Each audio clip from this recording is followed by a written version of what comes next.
Nah nakama, setelah di chapter 1090 kemarin kita mendengarkan nih dengan seksama Vegapunk itu meminta salah satu navigator untuk membaca log post itu nih, dan Nami dengan cepat meresponnya.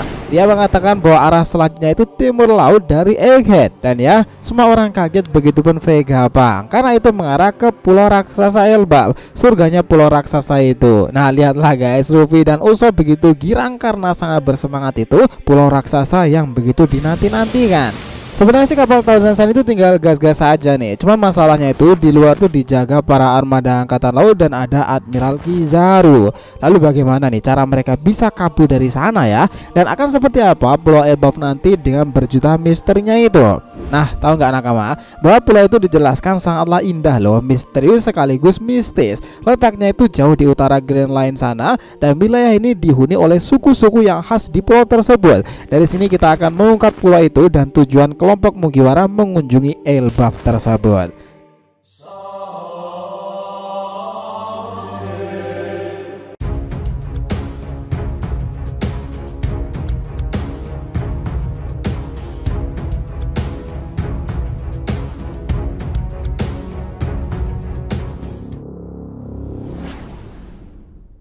Oke, namun sebelum masuk ke pembahasan nih, jangan lupa like video ini ya sebagai dukungan kalian semuanya untuk channel ini ke depan. Nah, jika sudah, terima kasih banyak dan mari kita lanjutkan perjalanan. Nah gini nakama, pembahasannya kita mulai setelah Vegapunk dan Franky itu membicarakan soal cara kabur dari Egghead itu. Vegapunk memikirkan sebuah ide seperti ini. Ia ingin menggunakan Vegaforce pertama itu agar bisa membawa kapal Thousand Sun terbang melewati kepungan angkatan laut. Tapi masalahnya robot itu hanya mampu terbang di wilayah atmosfer Egghead. Begitu keluar dari atmosfer tersebut, maka robot itu akan langsung jatuh. Nah disinilah cerdinya Franky yang paham betul Thousand Sun-nya. Nah dia itu menambahkan ide seperti ini. Itu tak masalah Pak Tua Vegapunk, asalkan bisa terbang sejauh itu setelah kita bisa gunakan Curb the Burst milik Thousand Sun untuk terbang lebih jauh lagi. Nah Franky yakin nih, asalkan sudah terbang sejauh 1 km pasti tak akan ada yang bisa mengejar mereka. Lalu Vegapunk tambah excited di sana nih. Apa? Kapal itu bisa terbang sejauh 1 km? Baiklah, kita gunakan ide brilian itu. Nah, perjalanan mereka selanjutnya yang menanti tentu adalah Elbaf. Nah, sebelum kru Mugiwara sampai di Elbaf, kita kisahkan sekelumit hikayat tentang Elbaf sendiri. Kenapa? Ya karena di pulau itu teramat sangat spesial teman-teman, dan akan memiliki tujuan yang sangat besar bagi kelompok Yonko Mugiwara sendiri. Bahkan saking senangnya nih, Luffy dan Usopp itu bernyanyi dengan sangat keras untuk para raksasa yang akan ditemuinya. Oke, dengarkan ini nakama. Di tengah lautan Greenland yang luas itu terdapat sebuah pulau yang sangat misterius yang disebutkan sebagai Pulau Elbaf. Pulau ini dikenal sebagai rumah bagi para raksasa, makhluk legendaris yang besar dan juga sangat kuat di sana. Nah, Pulau Elbaf itu adalah pulau yang dihuni oleh suku raksasa yang memiliki kekuatan dan kehebatan yang luar biasa. Nah, Pulau Elbaf sendiri adalah salah satu tempat paling indah di dunia One Piece. Pulau ini memiliki pemandangan yang menakjubkan, seperti pegunungan yang menunjang tinggi itu, lembah hijau yang sangat luas, dan sungai-sungai yang indah mengalir melalui hutan yang lebat. Di Pulau Elbaf sana, langit terlihat lebih biru dan laut lebih jernih dibandingkan dengan tempat di daratan lain. Namun yang paling menonjol di Pulau Elbaf sendiri tentu adalah para orang-orangnya, yaitu adalah para raksasa tadi. Mereka dikenal sebagai suku yang sangat besar, kuat, dan memiliki kekuatan fisik yang luar biasa. Raksasa-raksasa Elbaf juga memiliki kekuatan dan keterampilan yang luar biasa dalam pertarungan loh. Mereka ini dikenal sebagai pejuang yang sangat tangguh, dan mereka juga memiliki kebiasaan unik nih, seperti minum anggur dari toples besar dan makan makanan yang sangat besar pula, karena ukuran badan mereka juga segitu. Selain sebagai tempat lahir para raksasa nih, Pulau Elbaf juga memiliki sejarah yang panjang teman-teman. Menurut legenda, banyak teka-teki mengenai siapa raja pertama Pulau Elbaf ini, tetapi namanya selalu dikenang nih. Dan sejak saat itu, suku raksasa Elbaf itu telah hidup dalam damai dan harmoni di bawah pulau mereka. Seperti yang kita tahu, dalam negeri Elbaf ini adalah rumah bagi para raksasa kuno dan juga mengesankan. Nama-nama fenomenal seperti Owas dan Owar Junior sangat melekat di ingatan kita kan dengan era Shirohige kala itu. Selain itu nih, kelompok ini juga rumah bagi raksasa yang sekarang menjadi aliansi Mugiwara Pirates, Hajrudin. Nah, Elbaf itu memang menyimpan nama-nama raksasa potensial nih di sana.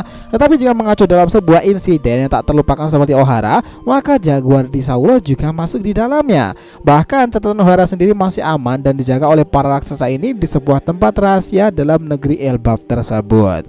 Seperti yang kalian tahu nih, Pulau Elbaf itu juga dikenal sebagai tempat di mana para bajak laut raksasa terkenal seperti Dory dan juga Brogy itu yang dikenal sebagai Giant Warriors Pirates. Nah, berasal dari suku pulau raksasa ini mereka. Selain itu, legenda mengatakan bahwa salah satu dari Yonko atau 4 kaisar laut terkenal itu, sang si rambut merah, pernah tinggal di Pulau Elbaf selama beberapa waktu. Dan validasi itu benar, teman-teman.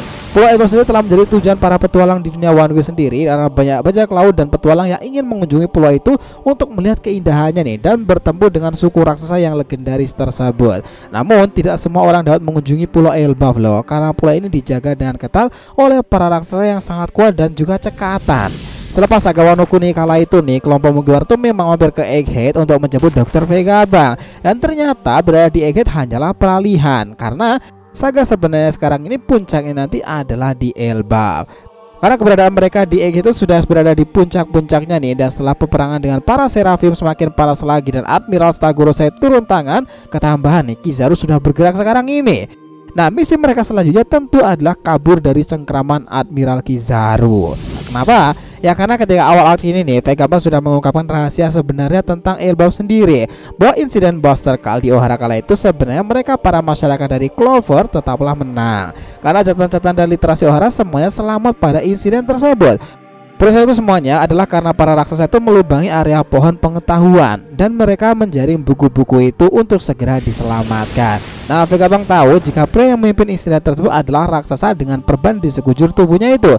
Dia adalah Jaguar di Saulo. Itulah kenapa nih Vegapunk itu mengatakan tujuan mereka nanti adalah ke Elbaf dan para Vegapunk akan berangkat ke sana jika urusan di Egghead sudah selesai. Tapi begini teman-teman, seperti yang kita bilang tadi, bahwa pulau ini juga sangat misterius kan. Dan pulau ini menjadi tempat di mana para raksasa hidup dan tumbuh dalam keharmonisan dan kedamaian. Tetapi tak sedikit pula informasi yang berembus di negara besar itu terdapat villain besar yang akan memainkan perannya nanti. Banyak yang menganggap namanya itu adalah Loki. Dia adalah raksasa yang menyimpang dalam saga kali ini. Meskipun kebenaran pastinya itu masih dipertanyakan di sini, tapi dengan wilayah sebesar itu mestinya ada sesuatu yang menjadi misteri dan mengerikan di pulau raksasa tersebut. Nah, dari catatan sejarah dan kemungkinan terbesar nih, di Elbaf sana itu akan terjadi pertemuan-pertemuan yang mengharukan, karena dalam kubu Mugiwara maupun kubu Akagami itu sangatlah relate dalam alur kali ini. Pertama, God Usopp perannya dan juga bertemu sang ayah. Seperti yang kita tahu nih, Usopp adalah karakter yang selalu menceritakan sebuah kisah yang sangat fantastis kan. Namun banyak dari kisah yang disampaikan Usopp ini hanyalah sebuah omong kosong belaka alias kebohongan loh teman-teman. Namun yang menariknya itu adalah bukan hanya sekali atau dua kali saja nih, sudah berkali-kali omong kosong dan kisah-kisah yang disampaikan Usopp ini pada akhirnya menjadi sebuah kenyataan. Dari yang sebelumnya hanya ada sebuah kisah dan sekedar omong kosong, namun pada akhirnya dikabulkan oleh Oda Sensei dengan cara yang luar biasa tak terduga. Nah, jauh di chapter-chapter yang lalu nih, tepatnya di Dressrosa dahulu, Usopp pun pertama kalinya mengatakan jika memiliki Hosoku no Haki. Di sini pula ada satu kebohongan dari Usopp lagi nih yang menimbulkan banyak teori-teori mengenai Usopp ini bermunculan, di mana dia mengatakan jika dia adalah keturunan dari seorang bernama Mont Blanc Nolan. Nah, Mont Blanc Nolan sendiri ada seorang tokoh yang sangat terkenal di North Blue. Ia dikenal sebagai pembohong atau pembual atas ceritanya tentang sebuah kotak emas di Jaya. Di masa lalu, ia adalah seorang laksamana dari kerajaan Livinel nih yang telah melakukan beberapa kali ekspedisi perjalanan ke Grand Line sana hingga sampai ke Jaya. Nolan bahkan dianggap sebagai pahlawan oleh para kurcaci suku Tontata. Jadi akan sangat wajar nih jika Nolan juga memiliki pengaruhnya di tempat-tempat yang lainnya. Dan itu mungkin akan menjadi benang merah lagi nih dengan takdir dari Usopp sendiri ke depannya jika dia beneran berhubung dengannya. Nah, terutama mengetahui hal yang sudah diinginkan sejak lama nih, yaitu menjadi orang yang berpengaruh di Pulau Elbaf atau bisa dibilang Alt Elbaf nanti. Dan kita tahu jika mimpi dari Usopp adalah untuk dikenal sebagai pahlawan yang pemberani di lautan alias Brave Warrior of the Sea. Nah, selain itu, Usopp itu juga ingin hidup dengan penuh kebanggaan dan kehormatan layaknya para raksasa di Elbaf sana. Selain itu, di alur itulah kemungkinan terbesar Usopp untuk pertama kalinya akan bertemu dengan ayahnya loh. Nah, kedua, peristiwa bersejarah bertemunya Luffy dan Akagami. Nah, kami rasa nih ini sangat wajar aja teman-teman. Setelah 25 tahun loh, Luffy sudah sangat layak bertemu dengan Akagami.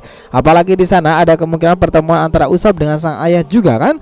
Nah, untuk Luffy sendiri sudah beberapa kali hampir bertemu dengan Shanks nih, tapi dia tak melihatnya secara langsung. Namun setelah nikah itu bangkit dan sang ini terlibat dalam mastermind-nya di sana di Elbaf inilah semua itu kemungkinan bisa terwujud teman-teman. 25 tahun sejak insiden pertemuan di desa Fusa, dan setelah itu nama flamboyan sang si pengguna topi jeram itu berubah dengan luka khas di tangannya itu karena menyelamatkan seseorang nih, dan itu adalah Mugiwara Luffy. Ini benar-benar momen yang layak ditunggu keduanya nanti sih. Ketiga, peran Nico Robin.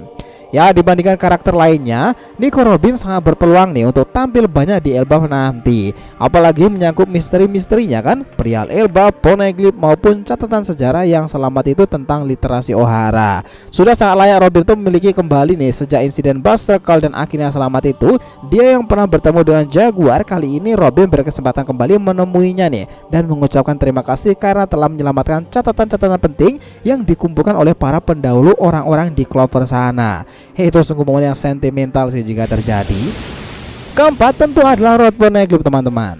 Kita tahu kan semenjak kejadian Buster Call yang dilancarkan pemerintah dunia melalui angkatan laut, ada kemungkinan nih setelah memimpin para raksasa menyelamatkan literasi Ohara, Jaguar di Saulo itu sudah mendapati informasi tentang salinan Road Poneglyph di sana.